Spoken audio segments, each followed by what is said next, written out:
नमस्कार, DD news के इस विशेष बुलेटिन में आप सभी का स्वागत।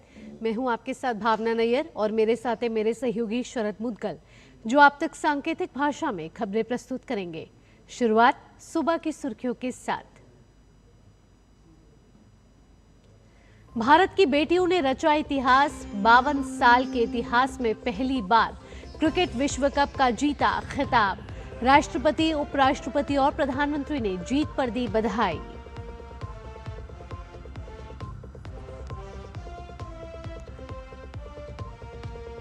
प्रधानमंत्री नरेंद्र मोदी आज नई दिल्ली में emerging science and technology innovation conclave का करेंगे उद्घाटन। 1 लाख करोड़ रुपए के research, development and innovation scheme fund की करेंगे शुरुआत।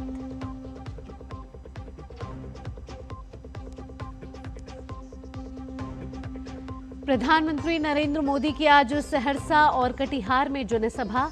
अमित शाह की 3 जनसभाएं। प्रियंका गांधी और मल्लिकार्जुन खड़गे भी आज करेंगे जनसभाएं।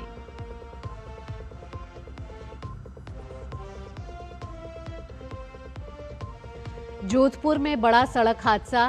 ट्रेलर और बस की टक्कर में 15 लोगों की मौत। प्रधानमंत्री मोदी ने जताया दुख। 2 लाख अनुग्रह राशि का किया ऐलान।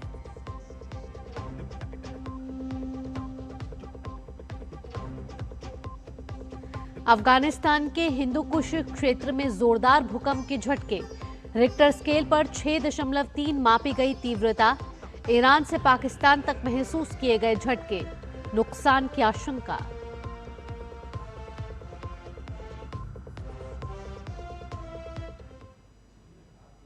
और अब खबरें विस्तार से। भारत की बेटियों ने पहली बार क्रिकेट विश्व कप जीतकर इतिहास रच दिया है। भारतीय महिला क्रिकेट टीम ने 52 साल के इतिहास में पहली बार विश्व कप जीतने का कारनामा किया। इससे पहले भारतीय टीम 2 बार फाइनल में पहुंची थी, लेकिन खिताब जीतने से चूक गई थी। शेफाली वर्मा 87 रन 2 विकेट और दीप्ति शर्मा 58 रन और 5 विकेट के हरफनमौला प्रदर्शन के दम पर भारतीय टीम ने फाइनल मुकाबले में दक्षिण अफ्रीका को 52 रनों से हराकर 1 दिवसीय महिला विश्व कप का खिताब अपने नाम किया। इस तरह 25 साल के बाद महिला क्रिकेट विश्व कप को नया चैंपियन मिला है। भारत से मिले 299 रन के लक्ष्य का पीछा करने उतरी दक्षिण अफ्रीका की टीम लॉरा वुलवर्ट के शतक के बावजूद फाइनल मुकाबले में हार गई। अफ्रीकी टीम ने 45 ओवर और 3 गेंद में 246 रन पर ढेर हो गई। दक्षिण अफ्रीका से कप्तान लॉरस ने सबसे ज्यादा 101 रन बनाए। शेफाली वर्मा को प्लेयर ऑफ द मैच चुना गया। वहीं पूरी प्रतियोगिता में बल्ले और गेंद का शानदार प्रदर्शन करने वाली दीप्ति शर्मा को प्लेयर ऑफ द टूर्नामेंट चुना गया। भारतीय टीम की जीत पर राष्ट्रपति द्रौपदी मुर्मू, उपराष्ट्रपति सीपी राधाकृष्णन और प्रधानमंत्री नरेंद्र मोदी ने बधाई दी है।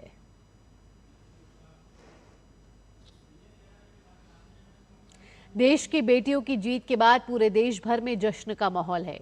मुंबई, दिल्ली, कोलकाता से लेकर चेन्नई तक फैंस ने सड़कों पर उतरकर खिलाड़ियों का अभिनंदन किया। फैंस ने तिरंगा लहराया, ड्रम बजाए और आतिशबाजी कर जीत का जश्न मनाया। प्रधानमंत्री नरेंद्र मोदी आज नई दिल्ली के भारत मंडपम में उभरते विज्ञान एवं प्रौद्योगिकी नवाचार सम्मेलन 2025 का उद्घाटन करेंगे।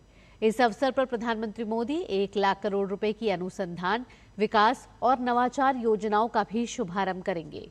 इन योजनाओं का उद्देश्य निजी क्षेत्र के नेतृत्व वाले अनुसंधान और विकास इकोसिस्टम को मजबूत करना है।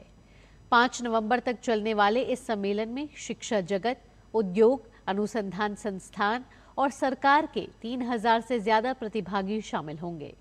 सम्मेलन में 11 प्रमुख विषयों पर विचार विमर्श होगा, जिनमें एआई, क्वांटम विज्ञान, सेमीकंडक्टर और स्वास्थ्य प्रौद्योगिकी जैसे विषय शामिल हैं। बिहार विधानसभा चुनाव में जीत सुनिश्चित करने के लिए सभी दलों ने अपनी पूरी ताकत झोंक दी है। अब प्रचार का माहौल चरम पर पहुंच चुका है। पहले चरण के प्रचार के लिए अब सिर्फ 2 दिन बचे हैं। एनडीए की तरफ से प्रधानमंत्री नरेंद्र मोदी लगातार जनसभाएं कर रहे हैं। प्रधानमंत्री मोदी आज सहरसा और कटिहार में जनसभा को संबोधित करेंगे। पीएम मोदी सहरसा के पटेल मैदान में आयोजित जनसभा को संबोधित करेंगे। वहीं कटिहार के दियारा गांव स्थित हथिया के लेलहा चौक में निर्धारित सभा स्थल पर रैली करेंगे और भाजपा प्रत्याशी और पूर्व उप मुख्यमंत्री तारकिशोर प्रसाद के पक्ष में वोट मांगेंगे। इससे पहले कल प्रधानमंत्री मोदी ने पटना में मेगा रोड शो किया था। कल ही आरा और नवादा में जनसभा कर कांग्रेस राजद पर जमकर प्रहार किया। वहीं भाजपा के स्टार प्रचारक और गृह मंत्री अमित शाह आज बिहार में 3 जनसभाओं को संबोधित करेंगे। अमित शाह आज शिवहर, सीतामढ़ी और मधुबनी में चुनावी रैली को संबोधित करेंगे। अमित शाह की पहली रैली चंदौली के जगन्नाथ सिंह महाविद्यालय मैदान में होगी। वहीं दूसरी रैली सीतामढ़ी जिले के रीगा के फुटबॉल मैदान में होगी, जबकि तीसरी जनसभा मधुबनी जिले के खुटौना के सार्वजनिक दुर्गा पूजा मैदान में होगी। वे एनडीए प्रत्याशियों के समर्थन में वोट मांगेंगे। अमित शाह लगातार चुनावी जनसभा कर रहे हैं और राजद और कांग्रेस पर लगातार हमला बोल रहे हैं। बिहार चुनाव में महागठबंधन के दल भी जोर शोर से प्रचार में जुटे हुए हैं। कांग्रेस महासचिव प्रियंका गांधी वाड्रा आज सोनबरसा, रोसड़ा और लखीसराय में चुनावी रैलियां करेंगी और महागठबंधन के प्रत्याशी के लिए वोट मांगते नजर आएंगी। वहीं कांग्रेस अध्यक्ष मल्लिकार्जुन खड़गे वैशाली के राजापाकर में चुनावी जनसभा को संबोधित करेंगे और इसके बाद शाम में पटना में प्रेस कॉन्फ्रेंस को संबोधित करेंगे। राष्ट्रपति द्रौपदी मुर्मू के उत्तराखंड दौरे का आज दूसरा दिन है। आज दूसरे दिन राष्ट्रपति नैनीताल पहुंचेंगी और नैनीताल में राजभवन की स्थापना के 125 वर्ष पूर्ण होने के उपलक्ष्य में आयोजित समारोह को संबोधित करेंगे और शामिल होंगी। यहां वे 2 दिन के दौरे पर आ रही हैं और राजभवन के कार्यक्रम के बाद कल वे केची धाम स्थित नीमकरौली बाबा आश्रम जाएंगे। बाद में वे नैनीताल में कुमाऊं विश्वविद्यालय के 20वें दीक्षांत समारोह में भी शामिल होंगे।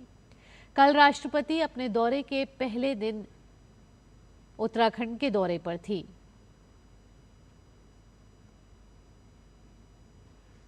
भारत दौरे पर आए बहरीन के विदेश मंत्री अब्दुल लतीफ बिन राशिद अल ज़यानी आज विदेश मंत्री सुब्रमण्यम जयशंकर से मुलाकात करेंगे। दोनों नेताओं के बीच द्विपक्षीय मुद्दों पर बातचीत होगी। अल ज़यानी कल भारत के 2 दिन के दौरे पर नई दिल्ली पहुंचे थे। अल ज़यानी की यह यात्रा पिछले वर्ष दिसंबर में डॉक्टर जयशंकर की बहरीन यात्रा के बाद हो रही है।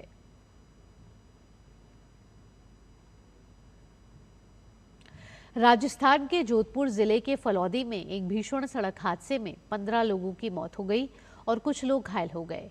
रविवार देर शाम मतौड़ा क्षेत्र में एक तेज रफ्तार टेम्पो ट्रैवलर सड़क किनारे खड़े ट्रक से टकरा गया। टक्कर इतनी जोरदार थी कि वाहन के परखच्चे उड़ गए। हादसे की सूचना मिलते ही प्रशासन ने घायलों को ग्रीन कॉरिडोर के जरिए अस्पताल पहुंचाया।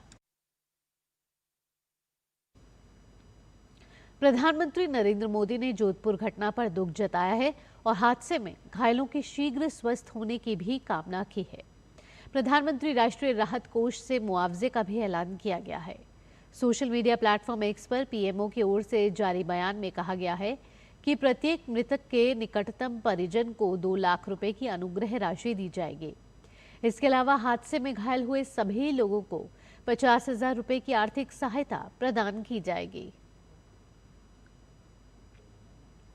अफगानिस्तान के हिंदू कुश क्षेत्र में कल देर रात शक्तिशाली भूकंप के झटके महसूस किए गए। रिक्टर पैमाने पर इसकी तीव्रता 6.2 दर्ज की गई। संयुक्त राज्य भूवैज्ञानिक सर्वेक्षण के अनुसार भूकंप का केंद्र उत्तरी अफगानिस्तान के मज़ार शरीफ शहर के लगभग 22 किलोमीटर दूर था। भूकंप के झटके ईरान से लेकर पाकिस्तान तक महसूस किए गए। भूकंप से नुकसान की आशंका जताई जा रही है। इसी के साथ इस विशेष बुलेटिन में इतना ही। मुझे और मेरे सहयोगी शरद के साथ टीम को दीजिए अनुमति। खबरों का सिलसिला यूं ही जारी रहेगा। नमस्कार।